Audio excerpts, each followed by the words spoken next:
మైత్రే మైత్రే,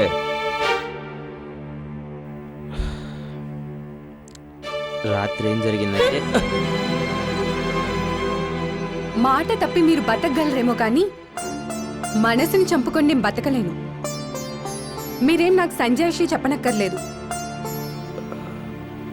అది కాదు మైత్రి, రాత్రి మీ అసలు రంగు బయటపడింది.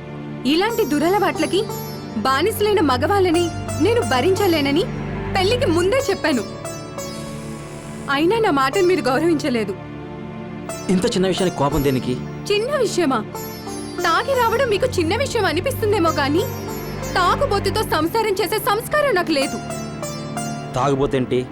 అర్థం లేని మాటలు మాట్లాడుతున్నావు. ఏదో ఫ్రెండ్ బలవంతం చేస్తే కంపెనీ కోసం తాగాను. కంపెనీ కోసమా? కంపెనీ కోసం రేపు ఒక ఆడదాన్ని తెచ్చుకుందామంటారు, అప్పుడేం చేస్తారు? నోటుకొచ్చినట్టు మాట్లాడకు. సొసైటీలో నలుగురితో పాటు తిరిగేటప్పుడు అలా అడ్జస్ట్ అవ్వక తప్పదు. మీరు సొసైటీ కోసం ఏమైనా ఊరేగండి, నాకు అభ్యంతరం లేదు. ఒక్కరోజు తాగినందుకు ఇలా ఇష్టం వచ్చినట్టు మాట్లాడతావేంటి? ఇలా తప్పు చేయడం మీకేం కొత్త కాదు. నిన్న సిగరెట్ తాగారు, ఈ రోజు మందు కొట్టొచ్చారు, రేపు దేన్నో ఒకదాన్ని ఇంటికి తీసుకొస్తారు, నన్ను మెడపెట్టుకుని బయటకు గెంటేస్తారు. ఈ నరకం నేను భరించలేను. డాడీ డాడీ, నాకు ఉద్యోగం వచ్చింది. అలాగా, చాలా సంతోషం. ఎంత జీతం? నెలకి 20,000. ఆ? ఉద్యోగం వచ్చింది కదా డాడీ, నేను పెళ్లి చేసుకుంటాను.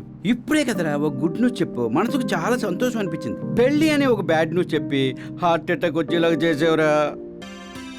రేయ్, 20,000 జీతం అని చెప్పావు. అట్లీస్ట్ ఒక 20 రోజులన్నా ఎంజాయ్ చేయాలొద్దా? ఏం మాట్లాడుతున్నావు డాడీ?